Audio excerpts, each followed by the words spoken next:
problem with it a lot of times is a lot of those things that we haven't cast onto him yet, we haven't cast them for a reason. They're hard to let go of. Yeah. They're too important for us to give to him. I better take care of this. Oh, God, I thought you were. Well, the more important... God, you don't have... Seriously, yeah. God saying, no, I'll take care of it for you. Which one would I rather have on the case? Me, boys from Duncan, or God Almighty? If the consequence of it not going the way we want it to is dire enough, then we can't trust God for that. No, that's which right. is comically stupid. I mean, that's it. That's what I'm getting at. Yeah. It's comically stupid. I like that. That's a better term than... Right. Comically stupid new pride. New saying I got. I like that. Comically stupid.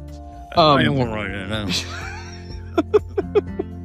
If that shows up in a sermon, hey, it will show up in a sermon. I promise you, this is comically stupid. To the state fair? Yes. That's nice. You ain't doing like a contest or nothing, are you? No.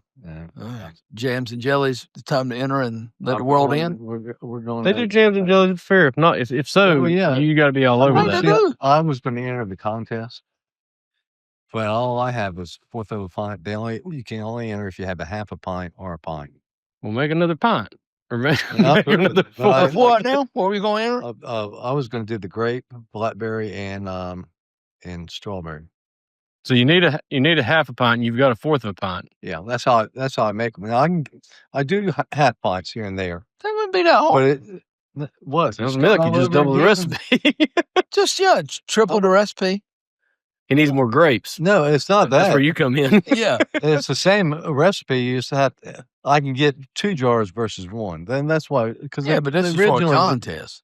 I know, but I wasn't thinking about the contest. This is for fame and notoriety. And that's going to be next year. Okay. This is for they look for color, taste, presentation. This is for all the marbles. I grew some sweet grapes for you. You got them, and I got them. I'm telling you, man. I got them on one side. Those babies were just right. When I get my jars, I've gotten 10 cases. I think 10 cases back. Yeah, but they might have been for 5 years or so. I was going to say, but I bring you some all the time. Yeah, but they're empty. I can put $1 in it. Nuts or something. Oh, man. When we get through, you loving your Masters shirts here lately. You wore a Masters shirt last week. Did I really? The light green? Think so. Okay. Yeah. The dark green today? Yeah. I've never seen. Well, I'm going to play golf this weekend, so I'm excited. So I'm getting kind of loosened up. What is your score? What average? No, I'm not. I'm 100 plus, man. I'm a 6 times a year play golf guy. Well, that's good. I mean, I enjoy it. Plus is good. My son plays a lot, and he's getting better. Yeah, he's breaking 80, right at 80 now. So he's still liking the loves his job. Loves his job. Yeah, I mean, it's a great gig, man, for a college graduate. Well, he might not even go back to school. No, I can already see the writing on the wall, Jack. He ain't going. If he and trooping on, this could be a job that eventually you could support yourself, and might not be $400,000 a year by no means. Well, only pastors get that. That's right. Yes, $400,000 a decade. I mean, not all pastors, just the Southern Baptist Press. Yeah, can really come. According to the budget, the only pastors get that. I've never seen salaries like that. Oh my Lord! Here we go. Kenny's come back trying to renegotiate. Listen, let me tell you something. I caught so much grief with that from a couple of folks that knew they could get aggravate and pick, and even you know who I'm talking about. That's always somebody ain't got no money, but he's got more than he's got sense. Yeah. He's in a field that you make money. You just buy a truck and you make put ELECTRICAL on it and you make money. Buy an $80,000, $100,000 truck. Yeah. And then come over and gave me grief. I was like, man, I ain't listening to you. And then he tells me, I got $15,000, but then I don't have any money. Then I get 15. Then I'm down. I'm in a hole. Well, he needs to hire an accountant. He needs to hire an accountant. Yeah. I can relate to half of that cycle. Yeah, for sure. So I got a lot of stuff from Sunday. Welcome to 167. Yeah, where we share how to walk through life outside of church. That's right. And You still got it. keep your testimony. Sunday was I had a lot of questions and a lot of comments from your sermon Sunday. And that was I didn't know where you were going to go with John 2 exactly, but that was one I never even thought of that verse in some of the ways that you presented it and some of the points that you made Right. in it. And I have a lot of I look down, so I'm running real low on notebook, so I got to. I'm already full, and now I'm having to work back through the backs and write the backs on it. So I dig it. I was running out of space, and I thought, man, this is we can get you a new one, man. I do need to get a new one. I just haven't done it yet. But I wrote down a couple of just little thoughts that I had they were just Garrettisms. They were just random thoughts that I had. But then there were a couple other things that you brought up. One thing that it's always kind of seemed odd to me, I guess, between verse 4 and verse 5. Okay. There's just nothing there. There's no transition. She says we're out of wine. He says, what's that got to do with me? And she tells the servants do whatever he says. And I'm thinking there's got to be a lot more to that. The look he gave or a something, because, if you watch The Chosen, there is one extra line in there that they say, if not now, when, or something, and that Jesus or she says something else. So I always kind of, wondered what happened between verse 4 and verse 5, because she didn't react the way my mama would react if I told her it ain't my problem. Yeah, ma'am. And ain't no we here. Right. But one of the points I think you were making Sunday is that she didn't get an answer from him, but she still turned and told them whatever he says, do it.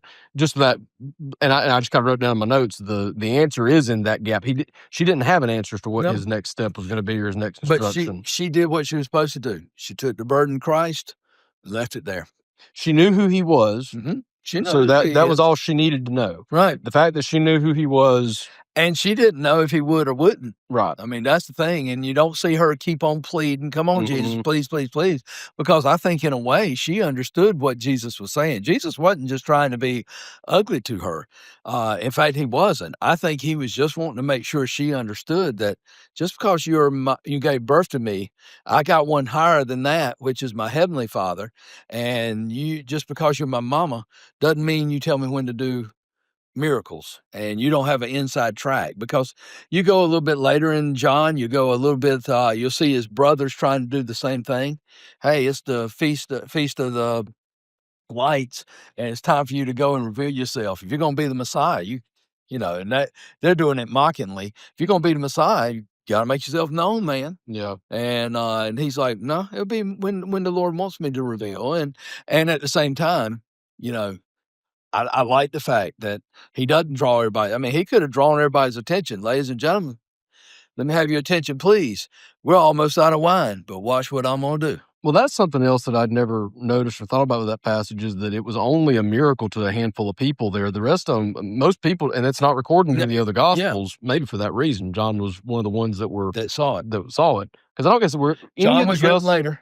None of the others that would have been there wrote a gospel. Matthew wasn't there, but so Peter would have been, and Peter is Mark.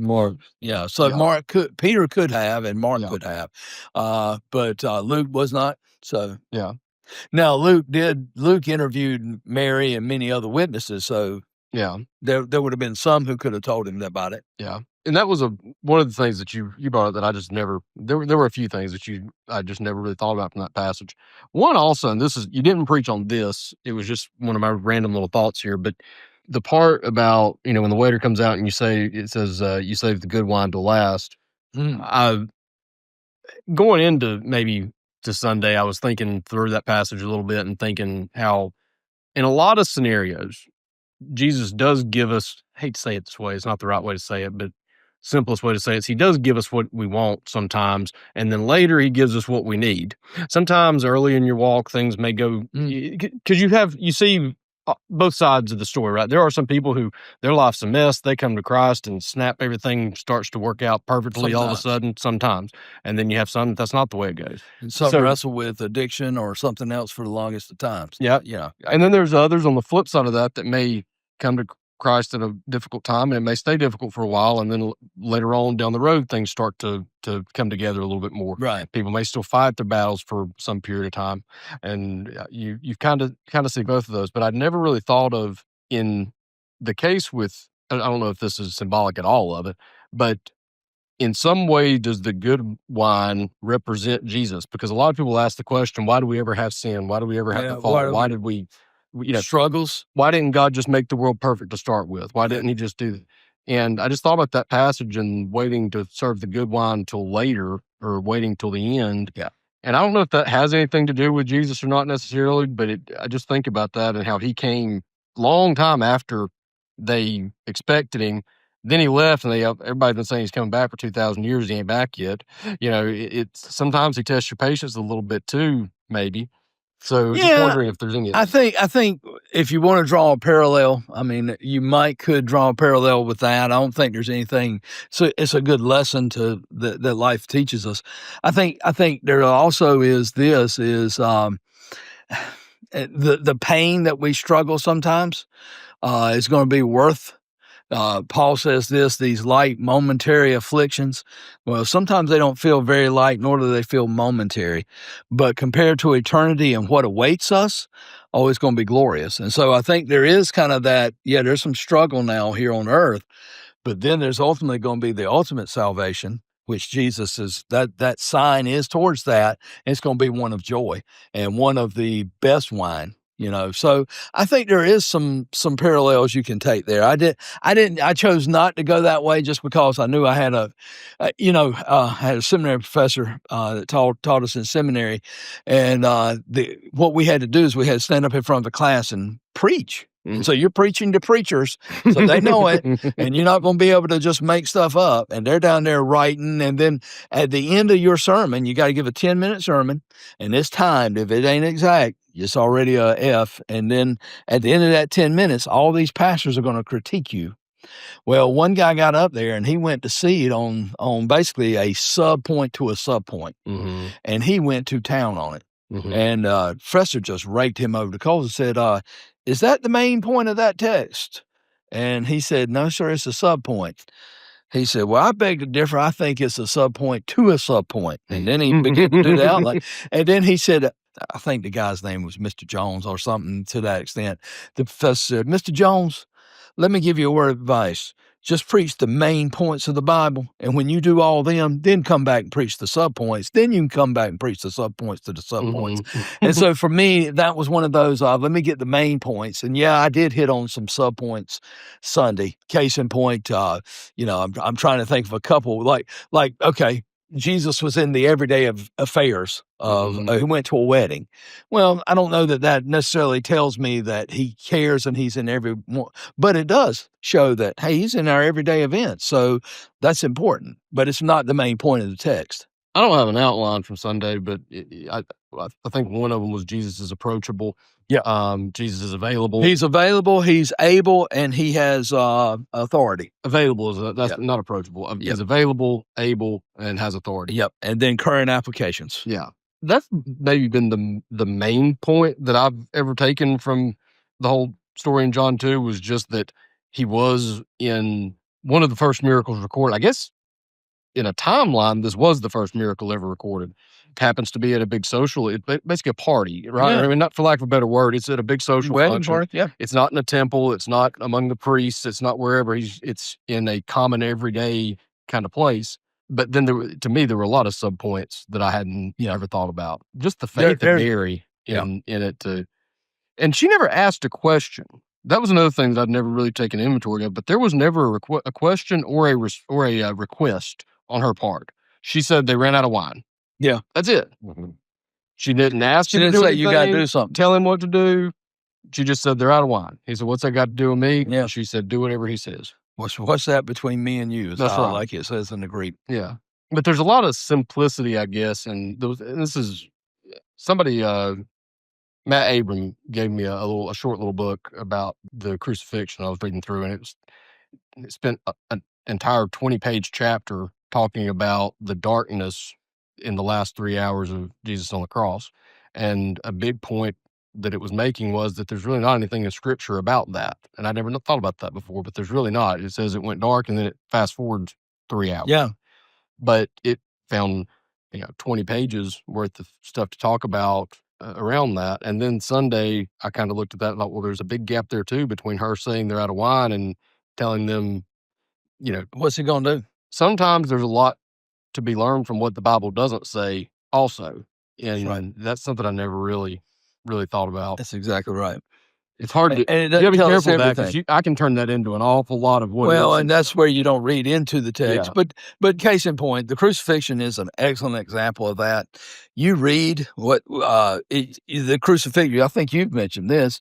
Crucifixion maybe takes 15 verses, and he was crucified. It might take one. Yeah. There was so much more than that going on, and you had imagine the sights and the sounds and the horror and the screaming and just all that went on. He was crucified. Well, that's just three words, and it doesn't capture the. And so a lot of times it don't tell us everything we'd like to know, but it tells us everything we need to know. We need to know, yeah. Jenny, you gotten quiet since we stopped talking about. No, I was just reading on through here. I just think, and you probably hit on this. First of all, I'm amazed that you even got that far, John. You're cruising now. Just had to get past John 1, man. I mean, all that theological stuff. I got to get past that. Let's get to the stories. You went down for a whole story. Get me to the story. That's I'm the going first for thing. broke. I'm going for broke this Sunday. I'm What amazed. you got this Sunday? Nicodemus, John 3. And I'm going 1 through 21. I'm going to do it. We're going to do it again. Kind of, I like the way John 2 flowed. That is, I don't have to go deep. Just hit on the points, explain it, then go on to the next one. I'll tell you what, if you're visiting church for the first time, you're getting a true Super Bowl event. You've got 8 baptisms and John 3. I mean, this is that's what I thought about. I said, man, what a day. John 1, we were in there for 6 months? It was a mini series. It was definitely. It was a mini series in the series. So I'm just really. And I thought about making John 3 the next mini series because I think I could. There's a lot on that one, and I might. Yeah. I'm still reading through and thinking through, and I may make it a 2-parter. You can do that one, yeah, very easily. I mean, first 6 verses I could easily do it, and then definitely 8 through 14, 8 through 16, man. So, yeah, that's a great verse. Old Nicky is someone who depends upon his man. He's talking about a religious dude. He's it. You know what I like about the turn the water into wine? What's that? Because nobody's ever done it. No. And of course, nobody's ever walked on the water. His miracles, nobody's ever done. Nobody's ever seen it. Calming the storm, raising the dead. I mean, I never Elijah did it, but through God. But right. But he did it. But by his. But you're right, and that especially the water to wine, things like that. That it's just. I mean, if you go through all the scriptures, it's pretty much. I wouldn't say all of them because I don't know all of them, but I would say a lot of them nobody's ever done. Yeah. And I think that's what I was I didn't necessarily get that as clear as that, but when I talked about atypical, man, this isn't something that normally happens. And then Jesus didn't go and make mud and put mud on the pot. I don't know. As far as we know, the text doesn't tell us a thing other than, all right, now draw it out and go serve. Yeah, that was another thing that I'd never thought about was the servants. I mean, they got to be scratching their heads. Fill up the water pots and now go serve it. Yeah, and like you said, you can get in a lot of trouble, I'm sure, for taking your boss water and saying, "Here you go, best wine of the night." And where did it change? Was it were they drawing wine out of the pot itself, or was it on their way to the head waiter, or was it when he took a swallow? I mean, I don't know. Yeah, I guess at some point you just got to trust. That's it. That might be what he's trying to say. Well, and that's what they did. I mean, they had to be obedient too. Mary says, whatever he says, do. They had to be trusting of that. That they'd be like, I mean, I don't know if you hit on that, but at some point in time, you have to trust. There's nothing else you can do. Interesting point on that. So Mary gets an exemption from this because she was, at this point in time, the only person on the planet who could possibly know beyond a shadow of a doubt who he was, because she's the only one who 100% knew that he was born a virgin. Okay, right? Yeah, I'll give you that. So she knows that. Joseph had a good. Joseph, I think, would be number 2, but he didn't know 100. By the time he had the angel. Yeah, by the time we get to John 2. Joseph isn't in the picture. More you than made that he's comment passed. Sunday that there's more than likely he's passed at that point. Yeah. So at this point in time, Mary knew who Jesus was. The servants certainly didn't, and nobody else there certainly knew who he was. Now I say that to say this: what you just said, we just need to trust him. They had no reason to trust him yet. We have all the reason in the world to trust him. Yep. How much do we still struggle with it? Yeah, I get that. I mean, even his 5 disciples that had bought into, okay, this guy must have something going on.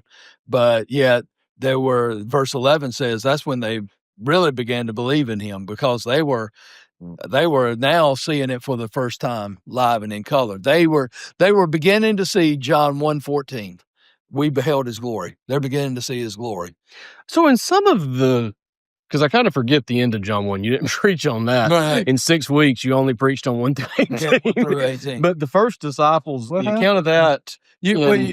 At this time in John 2, you may have 5 or 6. Okay. You'd have Peter and Andrew, Peter and James Andrew, and John. and James. All right, then you had Nathaniel, which he's in Who was one of John the Baptist's Mhm. originally. Well, actually, you had the one who took the person to Nathaniel. So I'm trying to think which one it was. So 6 is what you would put it at. It wasn't the other 12, because later it's going to come the calling of Matthew, and later it's going to come the calling of those. Right. So you're looking at most 6. But now in the other Gospels, I want to say, just off of memory, that Peter and Andrew's beginning to follow Jesus came after the fish, right? Yeah. Yep. Okay. So it's possible that they had already seen a miracle before this. More likely, Andrew was a disciple of John the Baptist. John the Baptist. Right. And Andrew, in a way, brought Peter. Right. Did Andrew have a part with what was it, Nathaniel? I thought maybe. Well, I'm gonna look and see. I can't remember which one it was, but you see what I'm saying, though. In one of the Gospels, John? In one of the Gospels, they followed him immediately after. Yeah. They caught a bunch of fish, and then in this one, they're already following him. But I don't think John 1 talks about the fish. So we don't know. I don't think chronologically which happened first. Right. So Nathaniel and Philip came together. No, was it Philip? Yeah. Okay. Philip brought Jesus to Nathaniel, and Nathaniel was under the tree. And he said, "Behold, an Israelite in whom there is no guile." And that right there said, "Man, how do you know that?" That's what I was thinking in my life, or might have been what he was pondering. But then he told, "If you think that's something, wait till you see what's going to happen, big man." Right. So yeah, if you want to give Philip, we're not talking about the full 12, but they're novices. They are just starting. We're just in John 2. So that's what I was getting at. He's able to provide for those needs of those novice disciples. All they know is there's something different about this guy. Yeah. Maybe they've heard something. Maybe they've heard him teach. But man, now they're seeing, whoa, he just turned 150 gallons of water into wine. Do you have any idea how much wine they would have had to start with for the wedding? I mean, 150 gallons sounds like a lot. They might have 300 to start with. Yeah, it sounds like a lot. I don't know how big the party.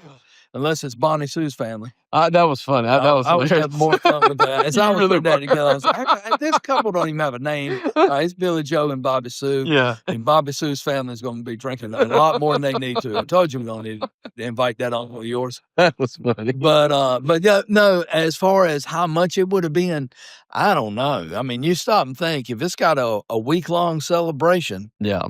That's a lot.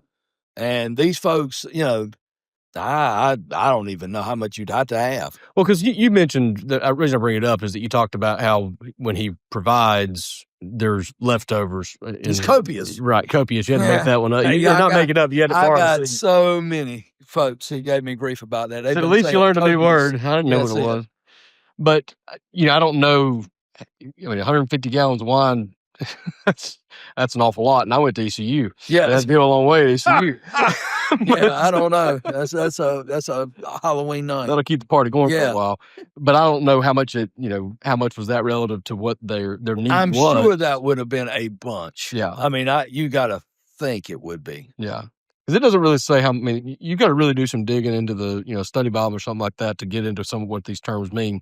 Yeah. A pot or whatever it's called. A stone pot, ceremonial washing pot. Yeah. And most people would think it'd be about 30 to 50 gallons. So, but if they got lifting babies, I don't know that you'd want them more than about 30 gallons. Because what's a gallon of water weigh? 8 pounds. 124 ounces. 8 pounds. 124 ounces. Is that right? Sounds right. All I know is 5-gallon bucket's about 40 pounds of water. Mm-hmm. I don't know about feathers and stuff. Let's not confuse. Yeah. Versus 5 pounds of brick might not be as heavy. I still got your picture on my desk, man.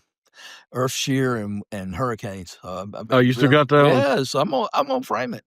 That was good. You don't remember that? Oh, yeah, I do. I was trying to think. But go ahead. One of the other things you said, this is not related to one of the other things that you kept saying Sunday that got me thinking or just laughing a lot was that this isn't a Sunday hobby. And I wrote down, I don't know if you know this guy or not, if you watch golf on TV, you know Kevin Kisner, a golf commentator.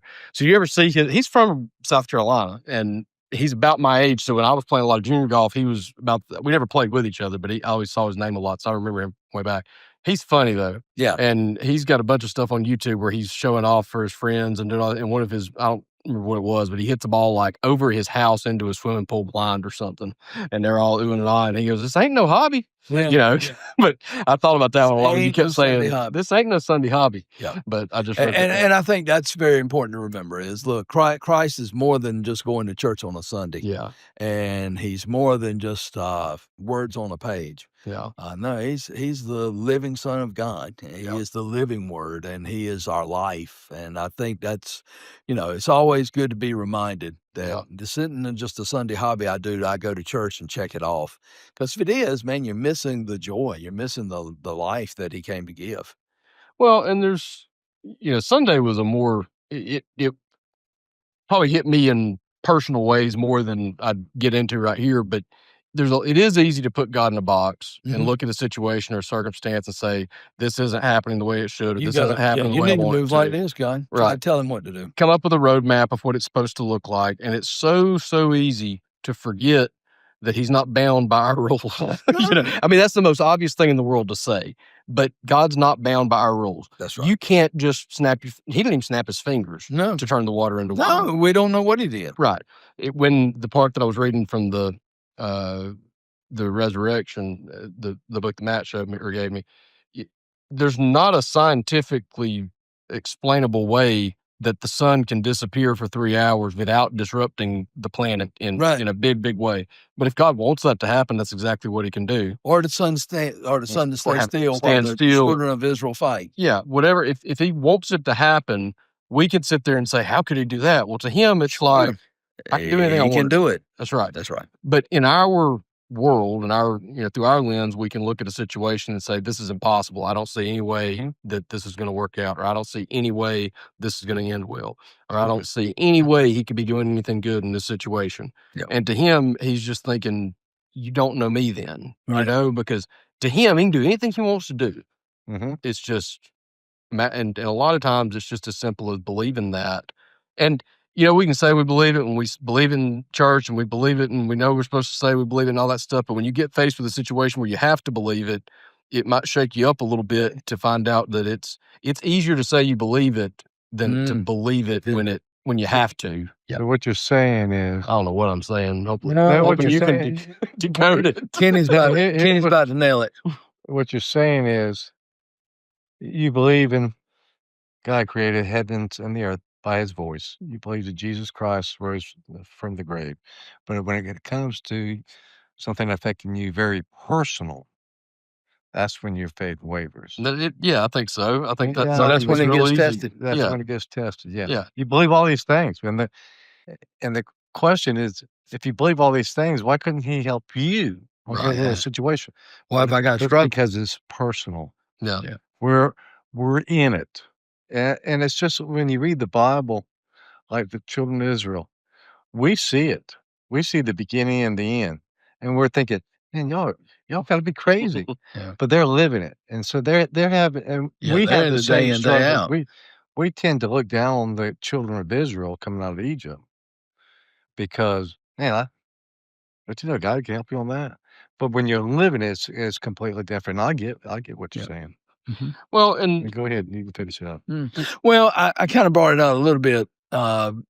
Mary instructs the servants. Whatever he says, do.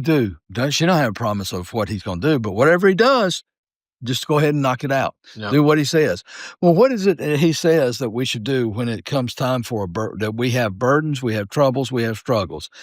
First, we need to go to him. Matthew 11:28 says, "Come to me, all you who are heavy burdened, and I'll give you rest." Then we need to cast our cares upon him. Go to him, but then cast your cares upon him. 1 Peter 5:7. But then comes the hard part. Then you trust that he's going to work all things together for good. Doesn't mean he works all things together perfectly, Right. but he's going to work that stinky situation to the point of he gets glory somehow, some way. That's the hard part of trust. I can trust him for my sins and being forgiven. I don't know why that's so much easier. That somehow eternal salvation is easier to believe somebody than I don't know if I can let go of this problem right here. Yeah. And I get that. You do? I don't.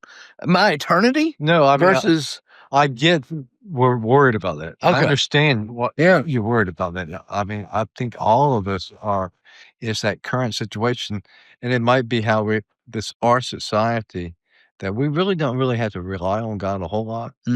We should, but we have so many things at our disposal. You hungry? Let's go to McDonald's. Or Yeah. you know, some countries, they have to completely rely on God and have to exercise that faith. We don't have to exercise our faith as much. And maybe that's one reason why we have problems, because if you want light, just go put the switch on. Yeah. Some people have to build a fire. You know, some people have to really rely on God for their day to day. And I think when you exercise your faith, as you exercise your faith more and more, you build that muscle. And I'm not talking about anybody else. I'm talking about myself. I don't exercise my faith as much as that type of trusting faith as much as I should, because I'm not in a situation where I have to. I wish I was. I mean, I should be. Yeah.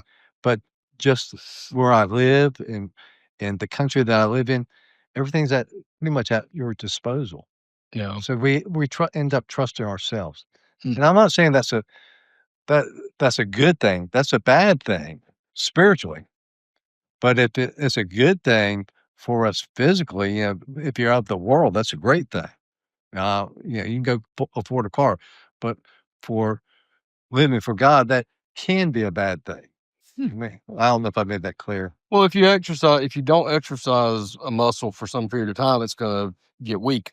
And when you are in a situation where, you know, I'm trying to keep the exercise analogy alive here, so I don't know how to tie this together. But when you've been blessed in your life to the point that you don't have to rely on faith, you really don't get as much of an opportunity to exercise it, and you've got to really challenge yourself spiritually to remember how dependent you are on I mean, anything that starts to go right, and I've had this happen a few times where something starts to go right, and then it can get taken back away really quickly. Because I haven't had many to go right, but I've had some start to, and then about as soon as they start to, I'm unlucky. Yeah. Well, then mine, as soon as they start to go right, it gets taken right back away, and it's a real quick reminder that it's not you that's doing it. And you know, I've tried real hard when I have had something going my way to not forget the blesser, and that it's not anything that I did, and that it can go away in a hurry. But if things are going your way or following your way for a while, it can be real easy to, because you're not praying for things. Now you need to be remembering to pray gratitude and exercise the gratitude muscle. Maybe it's one of the other. It's leg day or arm day, right? You're either gonna get to exercise the faith muscle or the gratitude muscle sometimes, and sometimes it might be back and forth. Yeah. And I don't know. A lot of people say, "Well, I've been blessed." And they're really talking about material things. I'm thinking, really, have you really been blessed? Have you really been able to trust God? I think a lot of people. I know this is going to sound kind of different, but I think the blessed people are the ones that had to rely on God. Sure. Yeah, rely. Those are the ones blessed. We didn't have to exercise our faith as much as they did. And I think being blessed is when you can rely on your faith. And I've seen people from other countries that were just like, wow, you know, they don't have nothing, but yet God provides. But we think about having 20 cars, a trailer, you know what I'm talking about. That's it. Dude, that's right. Well, but a nice truck. Humility is dependence. Yeah. I mean, that's really, if you want to measure your humility, just take a look at how dependent are you upon God. Yeah. And not just lip service. It's easy to say, man, no, I'm talking about how dependent are you upon God? And that goes for your ministry. It goes for your personal blessings. It goes to say, God, I know, hey, I get up and go to work every day, but God, you're the one who gave me the strength to get up out of bed. You give me the strength to be able to, you give me the ability to crunch numbers for millionaires so that I can get paid like a millionaire. Okay, I get that. Bring it back home. But you give me the ability to be such a great pastor that I can warrant a $400,000 a year salary. I got that. So it's one of it's one of doing that it's like you realize, but here's the thing, we can give that lip service, but oftentimes we find ourselves going into autopilot, and that's where to me I think we find and that's just as bad. That's a prideful autopilot. Yeah, I'm gonna give it lip service. No, how dependent are you truly? Because I think I shared this. If I didn't, I'm sorry. I shared it with somebody, and it might have been right here. Did I share it last Sunday before I got up to preach? I mean, I had a feeling of that I had to just sit down and say, Lord, I'm sorry. And just, that was from the enemy, and I'm not giving that a second thought. I don't remember that. What were your problems? Well, it was 2 weeks ago. We had a pretty large crowd in here. It was about 320, 316, 6, 7. But anyway, it was we had a good crowd, and it was during the time of greeting. And I don't know if it was the enemy that, oh man, look how many people are here. And I don't know that my mind went to they're here to hear me, and that's when I said they're not here to hear you, son. And I had to really get down on myself and say, Lord, that is not from me. I don't know if that came from the enemy or that was a temptation, but I can go ahead and say, Lord, that is not my heart. Is not there, because I got nothing to share that's going to be worth hearing. Versus the Lord does.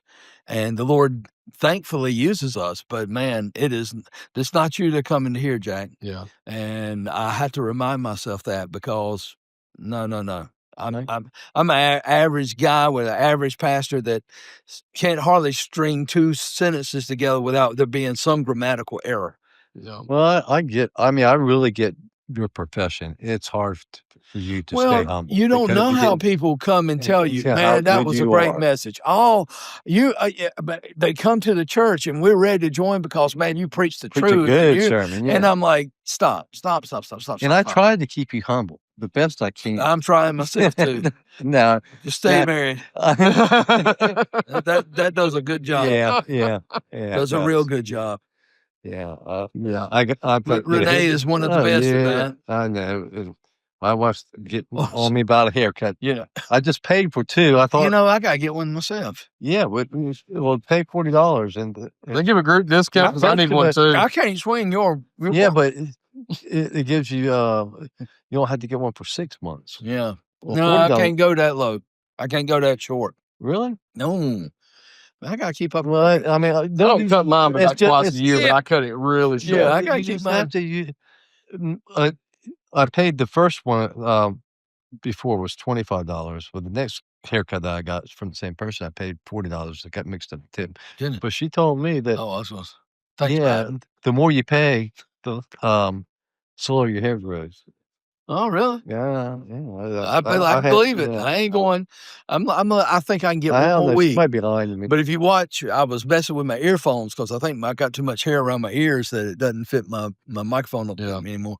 But one of the points is, man, it is so easy, and it doesn't have to be a pastor. I know. It can be anything that we can begin to get pride in our lives very, very easy. Pride is a subtle creeper.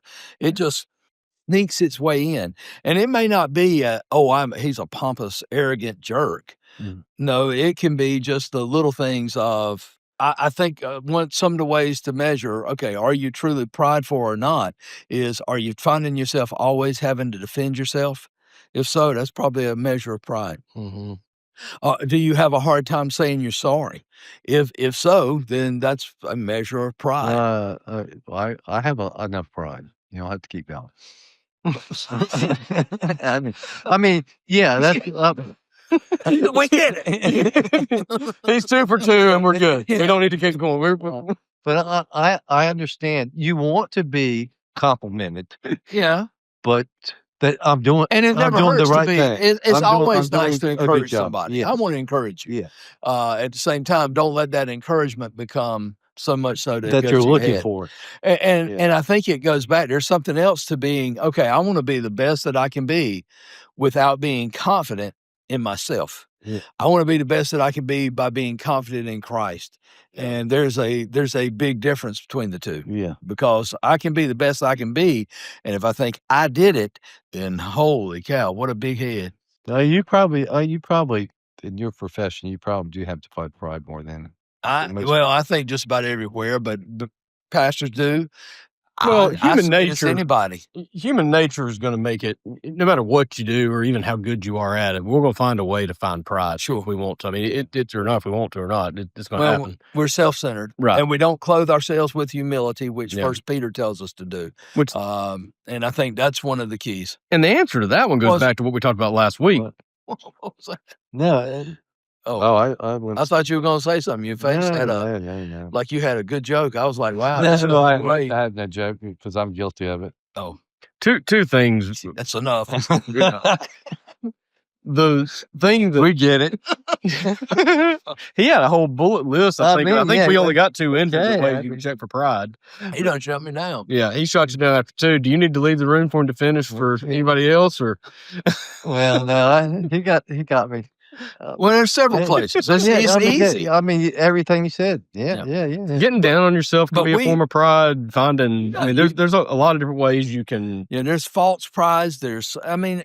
We are such a twisted, sick heart. The heart is deceptively wicked above all things. And I don't know that we've ever plummeted the depths of the darkness in our heart because of how we can twist pride and twist. Even we try to be false modest, and that's a form of pride, or false, even finicky nice we try to be, and that's a false love. I mean, we can fool ourselves and fool others, but we don't fool God. And I think it's one of being real before Him. Good to see you.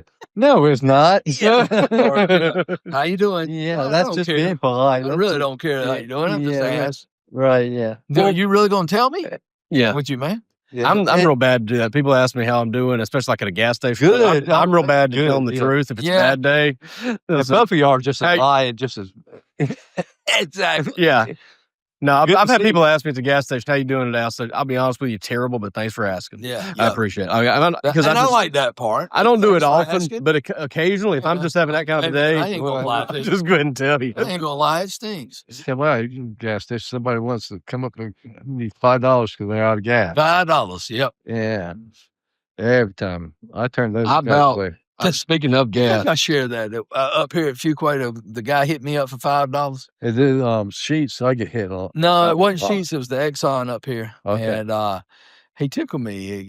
He hit me up. He said, "Man, you got $5?" And I was like, "Man, I really didn't have much. I don't have cash anyway. I'm not lying." He said, "I ain't gonna lie to you." He said, "My mother-in-law is a blankety blank, and I need something to drink." And all I could do was, I busted out laughing like, man, that's the best excuse I've ever heard in my life. My mother-in-law is a something or another. And that got me. I was like, man, that's a way to go about it, I reckon. My mother-in-law is something. All right, I'm sidetracked now. So I've got two things. No, you're good. We have been we've been around this today, man. We're on a roll. Took us a while to get revved up. Once we got going, man. 2 things. I want to button up one thing from just now. We're talking about a lot of what we've been talking about right there is material needs, and there are people who are blessed in the material sense, and you might look at it and say that it's harder for them to exercise the faith muscle, but it's not just. Jesus doesn't say, cast all your material needs unto me. It's all your cares unto me. I know people that are plenty blessed on the material side, but they're struggling in other areas, a lot of different other areas, and they're asking for prayers, and it could be family members, it could be relationships, it can be health, there's a lot of different things that are not necessarily going to be material. So even if you are blessed in one area, that might be an opportunity for you to get pride in that area or an opportunity to forget about the Lord in one area. But nobody is exempt from cares. Everybody's got cares. Everybody's got something that is, and whatever it is that's keeping you up at night, whatever it is that's worrying you, whatever it is that, you're having a hard time giving to him, that's what you have. That everybody has an opportunity to exercise that faith muscle somewhere. The problem with it a lot of times is a lot of those things that we haven't cast onto him yet, we haven't cast them for a reason. They're hard to let go of. We're holding on to them because they're too important for us to give to him, or it's something that we think is too big for him or whatever. So I better handle this. Okay, go ahead. Silliest thing. I mean, think about that logic. I better take care of this. Oh, God, I thought you. Well, the more important, God, you don't have. Seriously, yeah. I thought you were going to say, "I'll handle this." I did No, too. no. That's what I thought to start with too. No, I'm just talking about. Think about the irrationality of I can take care of this. God, let me handle this one. Versus God saying, "No, I'll take care of it for you if you'll just give it to me." And which one would I rather have on the case? Me, a boy from Duncan, or God Almighty? Well, and that's the thing. My experience with this has been the more important it is, the harder it is to give to him. Exactly. Because sure, I can handle praying for my neighbor. I can. Yeah, but when it comes to something that's really important, personal. Yeah, or more personal. More personal. Yes. If the consequence of it not going the way we want it to is dire enough, then we can't trust God with that. No, that's which is comically stupid. I mean, that's it. That's what I'm getting at. Yeah. It's comically stupid. I like that. That's a better term than this is too big. Irrationality of it. Yeah, it's just too important to let God handle. Irrationally stupid. Yeah, but comically stupid. Comically stupid. I like that. There you go. Right. Comically stupid. New saying I got. I like that. Comically stupid. I ain't one right now. If that shows up in a sermon, it will show up in a sermon. I promise you, this is comically stupid. I wanted to talk something that you're talking about being real, going to the Lord and being genuine in your prayers, and that's something that I tend to be pretty honest with the Lord as much as I can be. There are times I admire that because I know you do. There are times that there are times that I even have caught myself lying to him and not realized it. You know what I mean? Like you might say something and then you think, I think that was lip service. And I think a lot of that's him calling you out on it as you're doing it. But I've noticed something. I mentioned this on a Zoom Bible study the other night with those guys. I've started to notice there's some things I've been praying for so daggone long. I've ran out of different ways to say them. Right. You know what I mean? It's like I try to spice it up and not say the same thing over and over and over again, but run out of different ways to say it. But I do catch myself sometimes that I'll say something and I'll realize either that wasn't the right thing to say, or I didn't say it with the right amount of reverence, or I didn't say it with the right amount of humility, or I didn't even mean what I said, or whatever. Did you really mean it? Yeah, did I really mean it? There's so many different ways that I'll catch myself in that, and I can't help but think and notice that that's a little bit of God reshaping your prayer life, in that say what you mean. He'll tell you if what you meant was not the right thing to say. You know what I mean? Because sometimes we're not going to get every prayer spot on right. We're not always going to say it exactly the way we should. And it's not always about the words. Right. It's about the heart. Yeah. And, some of the best prayers I prayed is not necessarily me talking. It is my mind just thinking about, Lord, your will be done. Lord, I don't even know what to do here. Lord, and I think it goes back to one, the dependence we talked about, but I think it also goes back to, how, and I'll just say this: how many ways can you say, "Give us this day our daily bread"? Mm-hmm. Lord, I need you to take care of my meals. Lord, I need you to provide. Okay, there aren't but so many ways you're going to be able to say that. Right. So that when he talks about vain repetition words, it's not necessarily words that are. You say the same thing. It's words without no heart behind it that you're just autopilot. I think about, I can't tell you how many ball teams I've played on or been a chaplain for, and they do the Lord's Prayer, and it is so fast and so and I'm like, y'all aren't even thinking about the words. Yeah.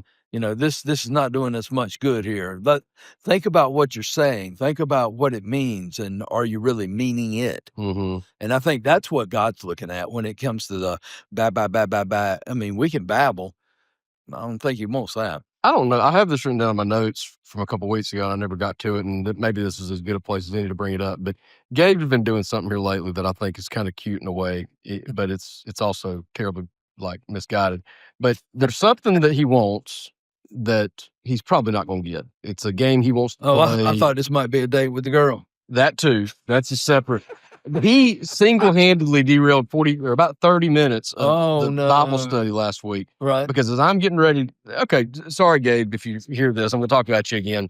But we're getting ready Tuesday night last week for Bible study, and Gabe says he wants to go on a walk. I was like, okay. He said, do you mind if I go on a walk? I said, okay, just take your phone with you. Yeah. So he leaves for a while. He's gone for like an hour. He comes back and he said, do you know why I was gone for so long? And I said, no. And he said, I wanted to go pray. I was like, okay. I mean, that's cool, you know. He said, you know what I was praying about? I said, I can guess. Yes. I think I have an idea. But anyway, he says that he's been dreaming. What's her name? Yeah, exactly. He said, I've had a dream about her several times. Yeah. Do you think that that's God, like, showing me a sign that, you know, we're meant to be together? I said, I think it's a sign that you're thinking about her too much. And that, you know, I was going to say. I think it's kind of like when you said the other day that you fell asleep watching football or dreamed about football or something. And that, you know, you realize maybe you've been watching too much football. But anyway, so he asked, I said, I don't know the answer to that. I said, but I will ask. I said, I'm getting ready to hop on Bible study. I'll ask all the men on there what they think. Yeah. Well, that turned into like a 30-minute conversation on the Bible study that I did not mean to get those boys wound up. They don't take much with that. Yeah, but that group will go and go. We didn't get to the scripture we were working on till like 7:00. Golly, so my bad there.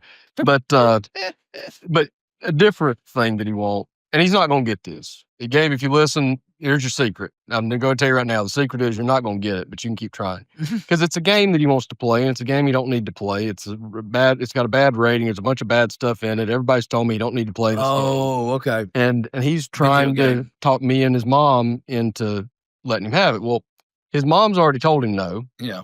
He's come to me and said, can you talk her into it? I said, I don't think I disagree with her, much less, you know. Well, she's right on this one. Right. And he says, but let me back up, actually. I forgot this part.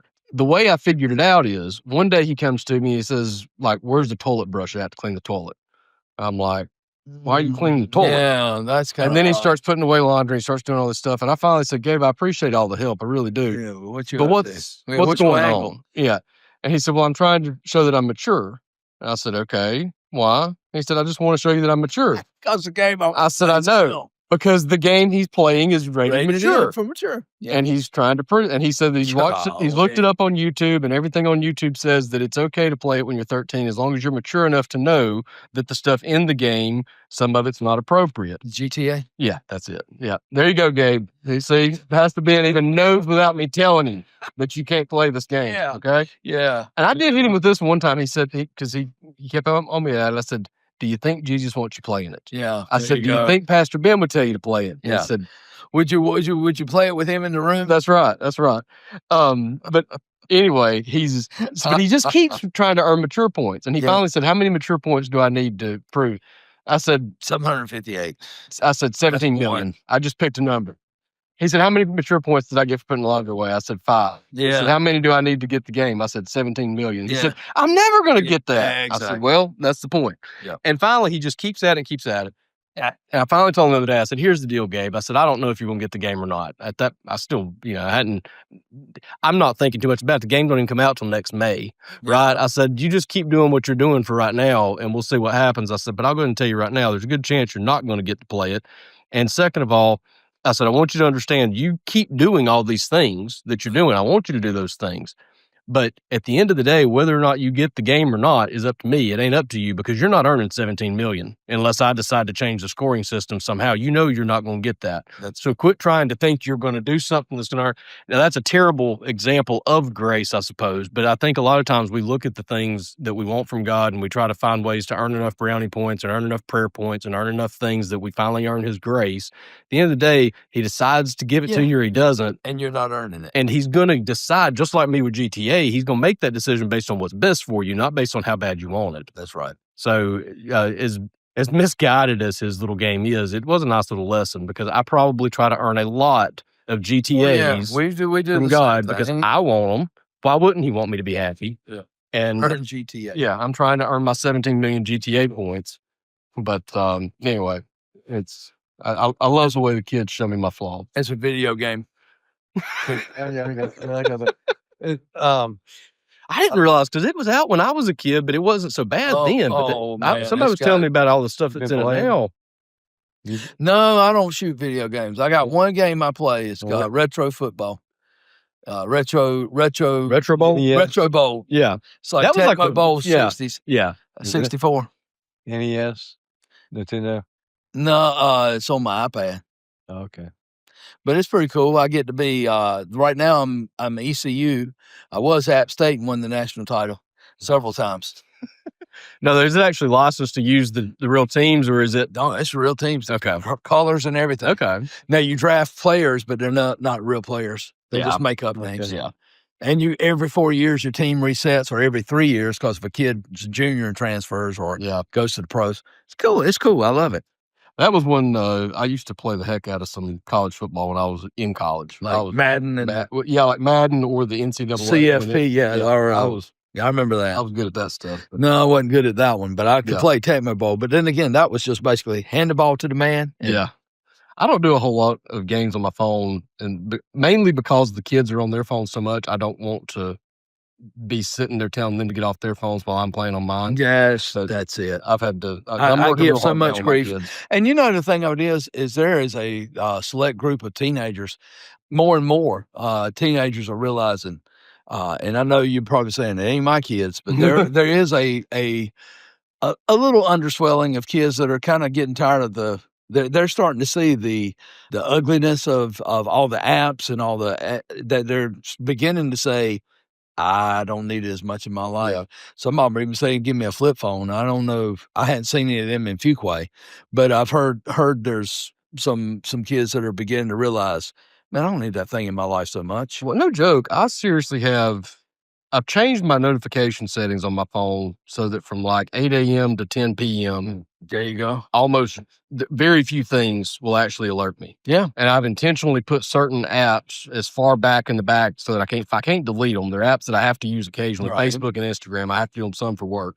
And I'm not going to delete them all together because once in a while, that's the only way people can reach you. And Sure, there's you something- need it, especially business. But at the same time, as much as I hate it, I'll still catch myself sometimes going to it and spending 20 minutes. And all it does is make me Dan mad. scrolling. Yeah.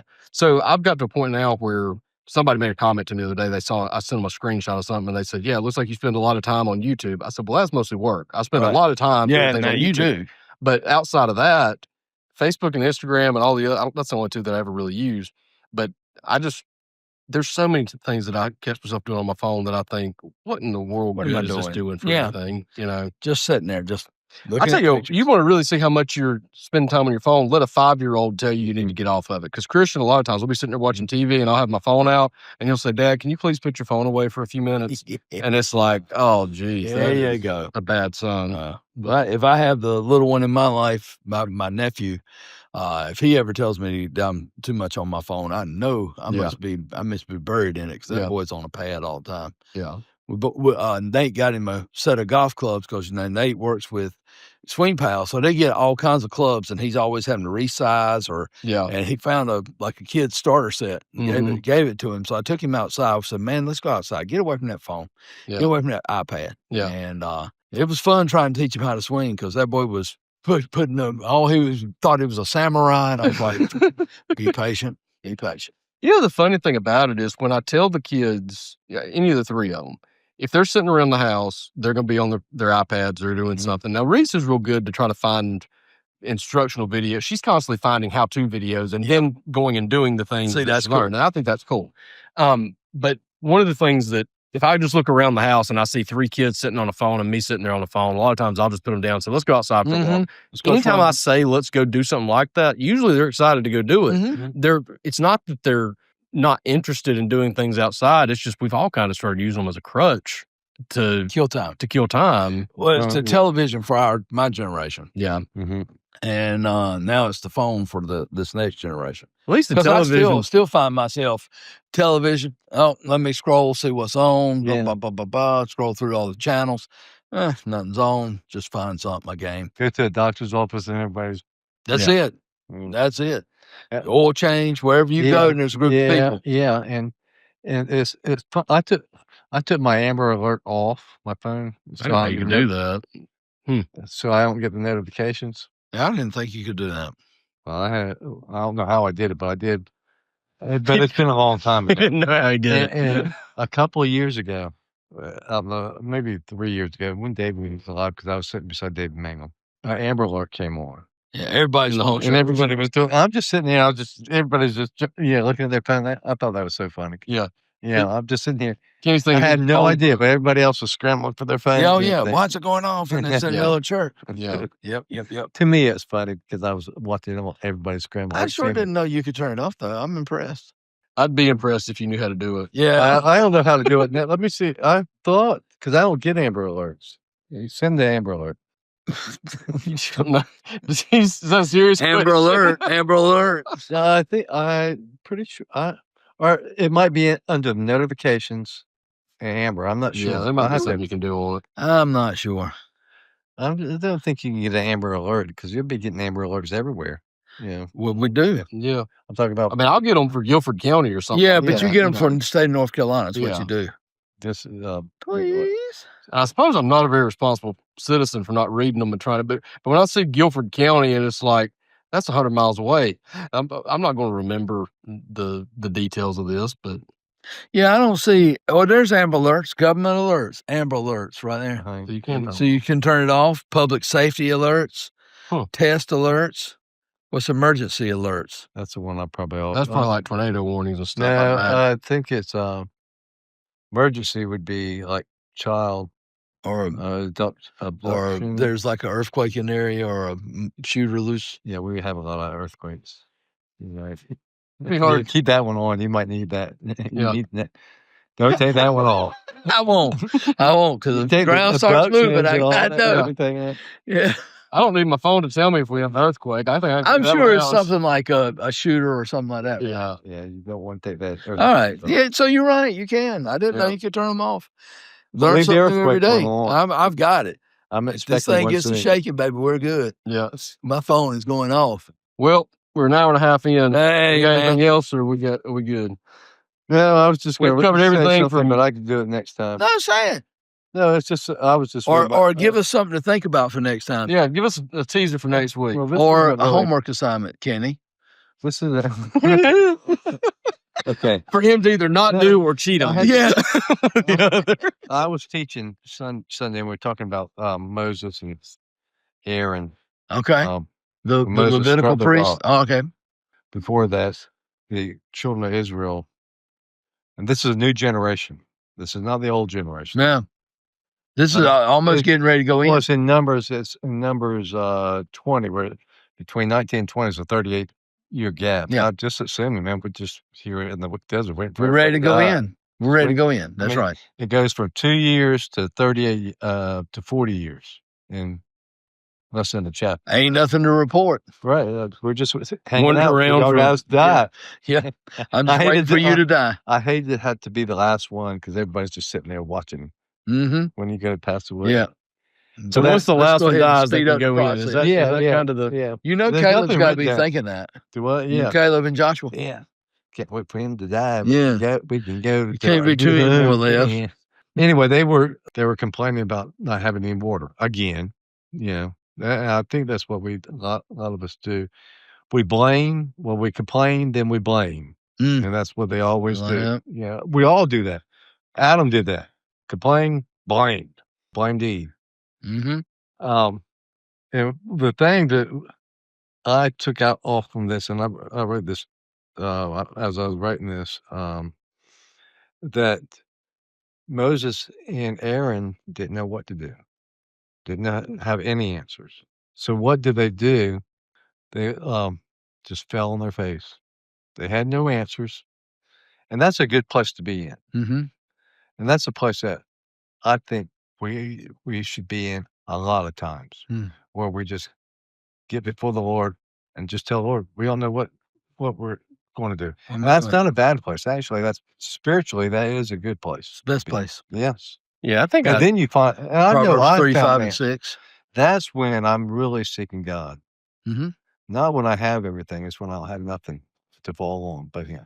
Lean not on your own understanding. Sometimes that's a good one. Love that I one. mean, that's Proverbs 3, 5, and 6 if you really think about it. Yeah. I hear that one in my head almost nonstop. That's I told right. you that's my pre-shot routine. When I'm at Sully's, I say that verse, so I hear it all the time. Yep. I tell myself that all the time. I think some of the most powerful words I probably could ever say to God are when you get to those points where you say, I can't. Once you get to that point where, because there have been situations and even things lately that I've been praying at, and it's like, I understand that I need to give this to you. I understand that I don't have a clue what you're going to do with this, and I have absolutely no idea of how to even have faith. Basically, at this point, like I don't know how to. Who is it that's it's in one of the Gospels? Please help my faith. No, Somebody prays. help out my unbelief. Yeah, help my unbelief. Yeah, I believe, but help my unbelief. Help my unbelief. Right. I mean, sometimes even getting to the point where you have to admit that even your faith is something that you have to rely on Him for, and just saying, I don't know what to do, I think is probably that's where you're at. That's where He can do something. Yep. When you don't know what to do is when He can finally do something. Make your full circle back to John 2, because that is John 2. Yeah. That's John 2. That's Mary saying, I don't know what he's going to do or what, but y'all do whatever he's going to say. Yeah. And when we get to the end of ourselves, oftentimes that's where we find Jesus taking over and doing something that we never thought possible. The atypical, amazing miracle that, oh, wow, he did turn water to wine. Oh, wow, he turned my circumstances completely around. He changed my life. He changed this. He changed that. But we got to get to the end of ourselves to where I can't fix this. Yeah. And that's where Mary was. Mary knew, I can't go out and buy 400 more gallons of wine for this family. Yeah. Especially not Bonnie Sue's. But then here's the question, and as we move on through. Why did God tell Moses to assemble the congregation and speak to the rock before their eyes? That's the question. You'll find it in the Bible. Mm-hmm. That's the hint. I think I know. Well, but no. People need to do the searching. Okay. Why did God tell Moses to assemble the congregation and speak to the rock? Is that the right question? Mm-hmm. Okay. I'll just homework on it. It's in the Bible, you said. It's at the first 66 books. One of the first 66 books. Perfect. This would be easier to find. Sure it's not the first 65? Probably that's Revelation. As Ben says, I got a machine that can help me research that. Yeah, and there's something we I can have. narrow it down. I got a little machine right there. I can look it up. But I do invite you to look it up. What's that? Answer. I have the answer. We don't. Oh, He's talking to the rest of the room and the rest I'm of talking to the loving audience. I found it in the Bible. He's talking to Brandon. Yeah. And Renee. Yeah. We'll leave it there. See y'all. All right. Let's get a little more Kenny in the shop this week. Yes. we need it. You in our life. Before that, while thinking about it, I'll forget. I'll start again on us. So you don't get to just start already. Baptism. My boys bought me a ZZ Top. They bought me tickets for Father's Day, and they went. So I had Nate and Daniel with me. And we walked in, and Daniel said, Dad, this looks like senior adult day at the fair meets a motorcycle game. I've always been a closet parrothead. This music's great, man. Yeah. I love it. Well, let's get into a little pattern of habits here. Chick-fil-A and Master salad. This segment is sponsored by Chick-fil-A and it's Cobb salad. When was the last time you watched wrestling? Thursday. Wednesday night. I still think we need to take this show on the road and do a special podcast from standing on a corner in Winslow, Arizona. Such a fine sight to see.